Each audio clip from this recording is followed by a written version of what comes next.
News at 7. I am Nifemi Oguntoye. We started from the United Arab Emirates, where President Tinubu's addressed a high-level summit focused on climate action and sustainable development in Abu Dhabi. At the meeting, the president pushed for deeper access to green finance for Nigeria, while also seeking new partnerships to support the country's energy transition, infrastructure development, and climate-resilient projects. We have more in this report. At a gathering of global leaders, policymakers, and investors in Abu Dhabi, President Bola Tinubu delivered a clear message. Nigeria is ready to lead, partner, and invest in a sustainable future. Nigeria stands with the global community, moving beyond ambition and towards delivery. The nation views the Nexus approach as an opportunity to align climate action with energy access, economic growth, job creation, and social inclusion.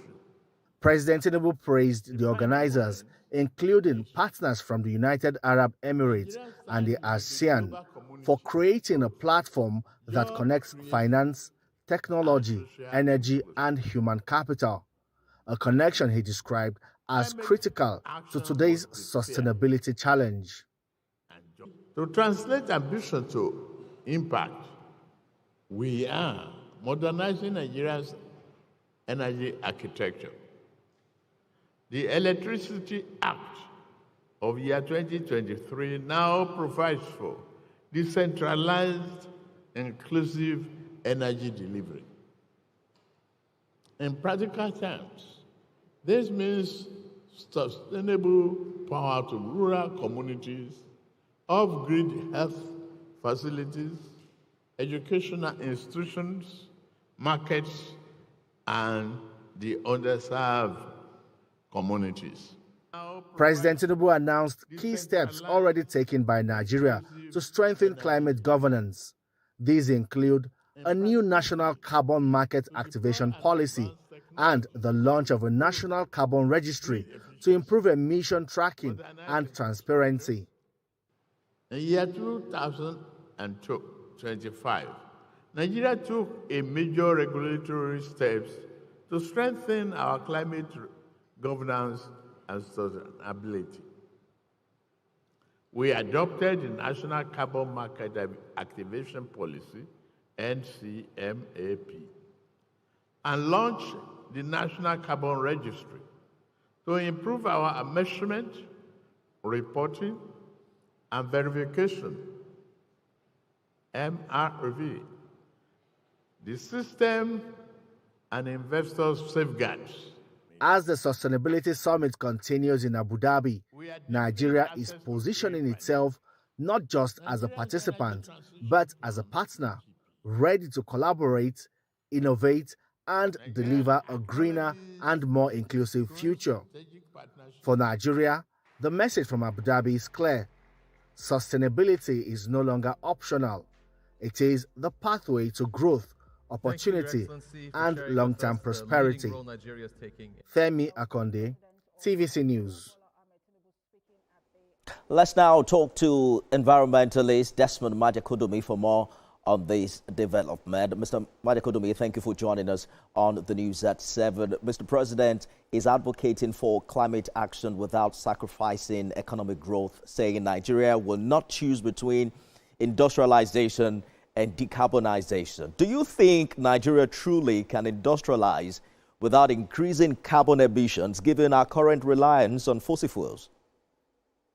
Given our current reliance on fossil fuels, it will be very difficult. But from what I gathered from this wonderful speech, it is so heartening. It really, really is so encouraging to hear our president speaking like this. Wonderful. From what I'm hearing, there is a move to start to transit the major power source away from fossil fuel, which means away from decarbonization.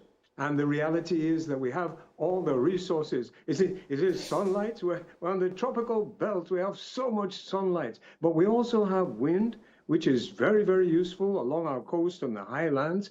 And we have a lot of areas with running water. So all these can produce the necessary energy to transit into a heavy industrialized nation. It's so exciting. The giant of Africa is rising. Indeed. I like your optimism.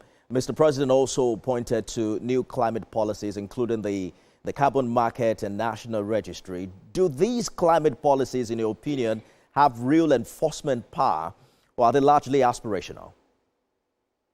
They are quite aspirational, but they can be effectively enforced, and Nigeria was at the vanguard of doing that. It's very, very encouraging to see that we're referring to it now and setting the standard. The reality is that, he also said in that speech that, we're at the crux of a unprecedented crisis globally. That's what is going on. We're pushing the incredible, miraculous systems of nature to a point whereby nature will not be able to effectively supply the life support system she has done. And the decarbonization protocols that we've entered, it's very, very effective, but they must be enforced. We must take it very seriously, and we shall hold Mr. President to his word. Absolutely. Another highlight of Mr. President's speech in Abu Dhabi would be growing green finance and international partnerships as key enablers. How realistic is it that this green finance will translate into cleaner energy for ordinary Nigerians? Yes, that's a very, very good question. It can be realistic, but we have to understand that there must now be a accountability. Yeah, it's no longer business as usual as it used to be in the old days. We have to, as they say, shine our eye on all this. And believe you me, a lot of the young people especially, they are not going to take no. They will be shining their eye. And I do believe we have some very responsible people in the governmental system now who appreciate the consequences of not taking this seriously, because there are always consequences for every action. This is the universal law of life.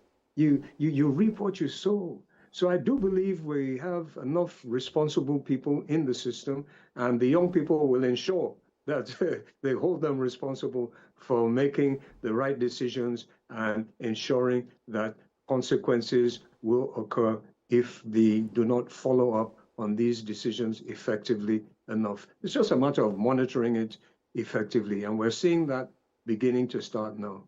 You heard him describe critical minerals like lithium as central to Nigeria's future industrial growth. What are the environmental risks that come with lithium mining, and is Nigeria really prepared to manage them responsibly? That's the question.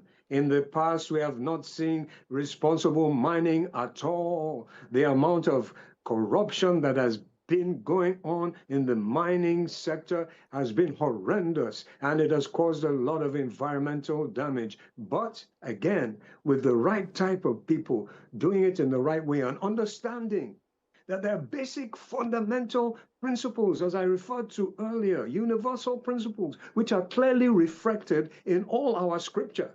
There's no ambiguity. When the scriptures tell us that there is the laws of retribution, kifara or karma, depending on which scripture you want to be reading, is very clear. And it has to come to the realization of those who will be monitoring things like the lithium mines, which are very, very useful. It's just an indication of how blessed we are. But now we have to be responsible enough to handle these blessings responsibly and effectively. And it will certainly help to boost our country into the position that she is designated for. And that is the giant of Africa, the green giant.